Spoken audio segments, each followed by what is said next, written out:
शिक्षा सदन के प्रबंधक शैलेंद्र जी, जिनके बुलावे पर आज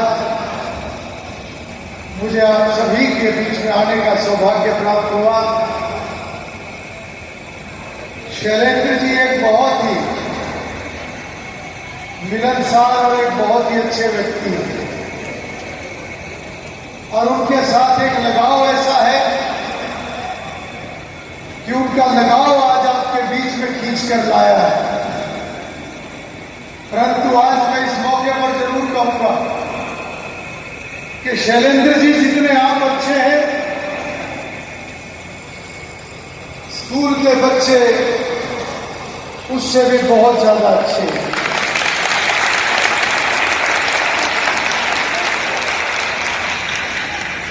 मैं बहुत देर से देख रहा था बच्चों का अनुशासन। मैं बहुत स्कूलों में जाता हूं, बहुत कॉलेजों में जाता हूं, बहुत सारे विश्वविद्यालयों में भी जाता हूं, पर बहुत कम ऐसे संस्थान होते हैं जहां पर बच्चों के अंदर इतना अच्छा डिसिप्लिन देखने को मिलता है।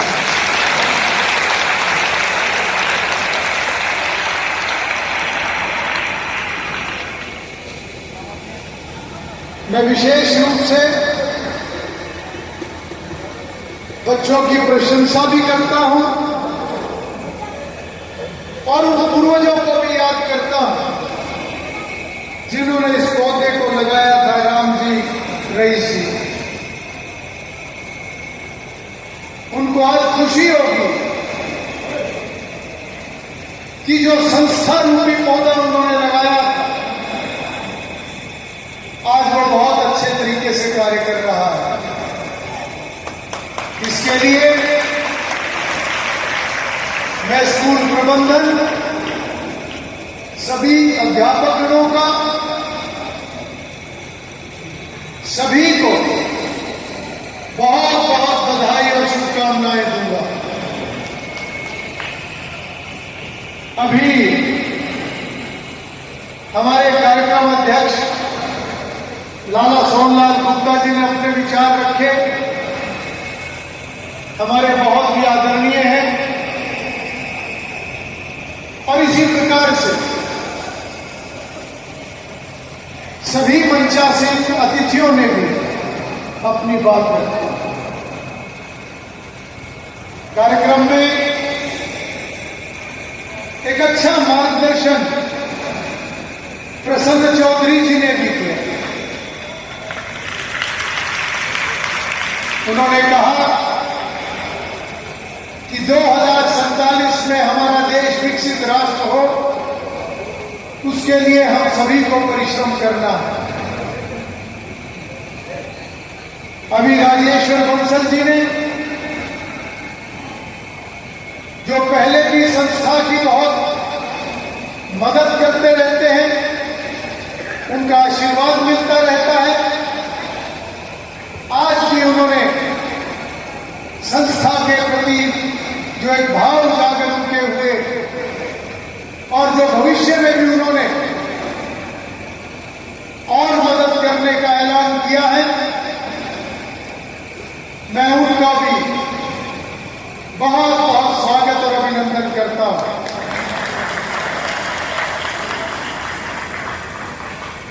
मंच पर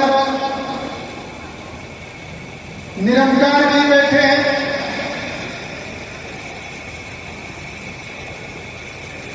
जिनके साथ सोमांश जी का नाम जुड़ा हुआ है। मैं बताना चाहूंगा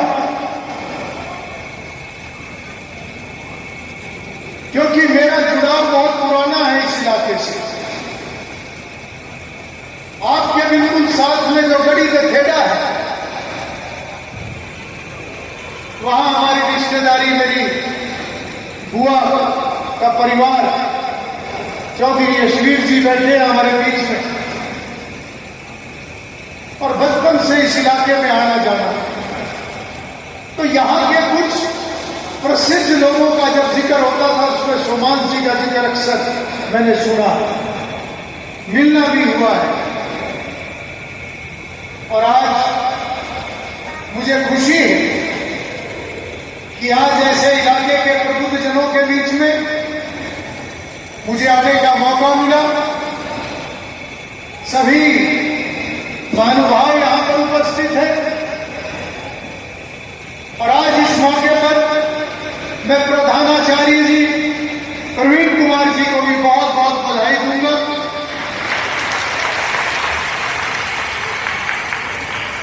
क्योंकि जब उन्होंने इस संस्थान की रिपोर्ट पढ़ी तो दो बातें होती हैं। एक डिसिप्लिन जो मैंने खुद अपनी आंखों से देखा, और दूसरा जो उन्होंने बताया कि इस विद्यालय का जो रिजल्ट है वो 98-99% है। निश्चित रूप से ये बच्चों की मेहनत तो है, परंतु इसमें एक बहुत बड़ा योगदान विद्यालय के अध्यापक गणों का होता है, पूरी टीम का होता है, मां बाप का होता है।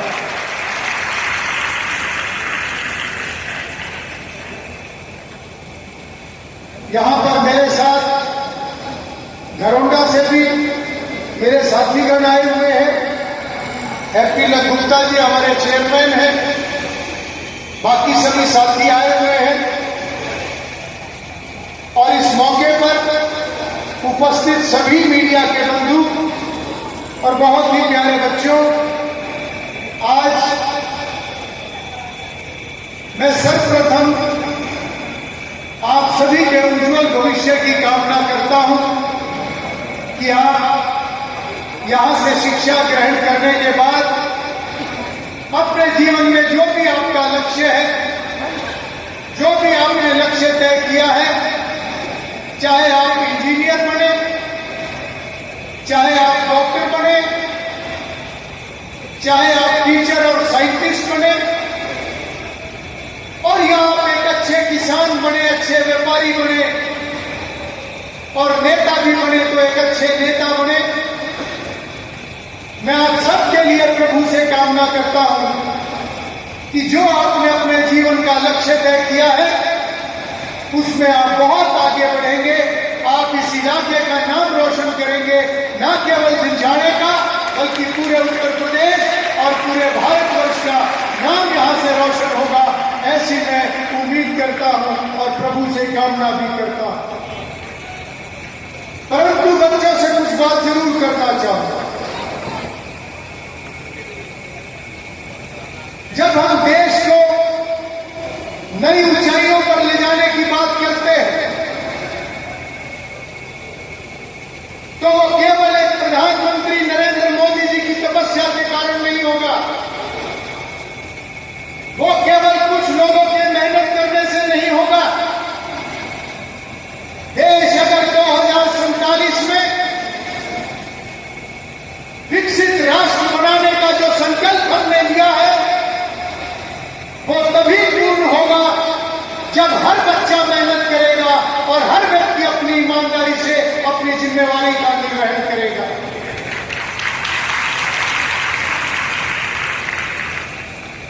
और मैं खासतौर पर यह कहना चाहूंगा, जैसा कि हमारे स्थानीय विधायक जी ने कहा, और मैं भी इस बात को दोहराऊंगा कि जीवन में अगर आगे बढ़ना है तो कोई शॉर्टकट नहीं है।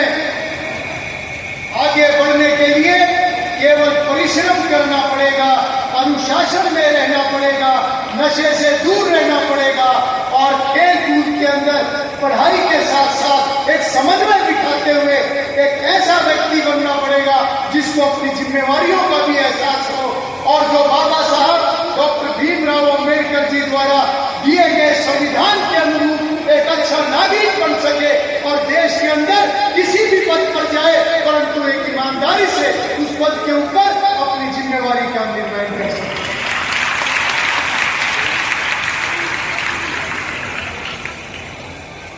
अभी बात आई कि उत्तर प्रदेश में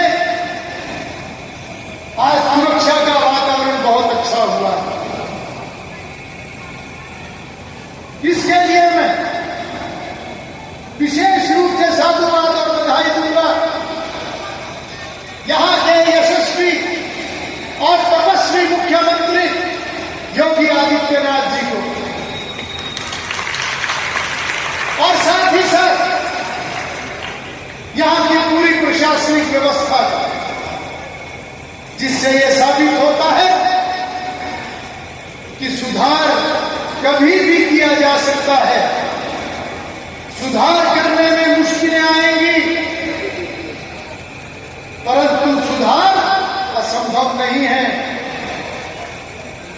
राजेश्वर जी ने जिक्र किया शिक्षा और स्वास्थ्य का। आज पूरे भारतवर्ष के अंदर शिक्षा के स्तर को बढ़ाया जा रहा है। आज नई एजुकेशन पॉलिसी लाई गई है। आज की वर्तमान सरकार इस बात की चिंता करती है कि हमारे बच्चों को एक अच्छी शिक्षा भी मिले और वो अपनी प्राचीन संस्कृति के साथ जुड़कर वो बच्चे संस्कारवान भी बने, ताकि आज जिस प्रकार से हमने कंप्यूटर लैब का उद्घाटन किया है, ये भविष्य के विश्व के अंदर जब हम कंपटीशन के अंदर जाएंगे तो जहां हमारी शिक्षा काम आएगी, जहां अपनी जड़ों के साथ जुड़कर रहने के लिए हमारे संस्कार काम आएंगे, वही पूरी दुनिया के अंदर जब हम कंपटीशन से आगे बढ़ना चाहेंगे तो ये कंप्यूटर का ज्ञान, ये टेक्नोलॉजी, इसके माध्यम से ही हम आगे बढ़ सकते हैं। इसलिए आज मैं आप सभी को, सभी बच्चों को ये कहना चाहता हूं कि आज का युग, आज का ये जमाना कंपटीशन का है। आप सबको बहुत आगे जाना है। यह हो सकता है कि हम मध्यम वर्गीय परिवार से हो, परंतु ये कहीं भी नहीं लिखा कि जो मध्यम वर्गीय परिवार से है और वो मार्ग है देश की तरक्की का मार्ग, जिसको प्रधानमंत्री नरेंद्र मोदी आज विकसित भारत की ओर बढ़ाते हुए आगे बढ़ रहे हैं। इसलिए मैं सभी बच्चों से यह अपील करूंगा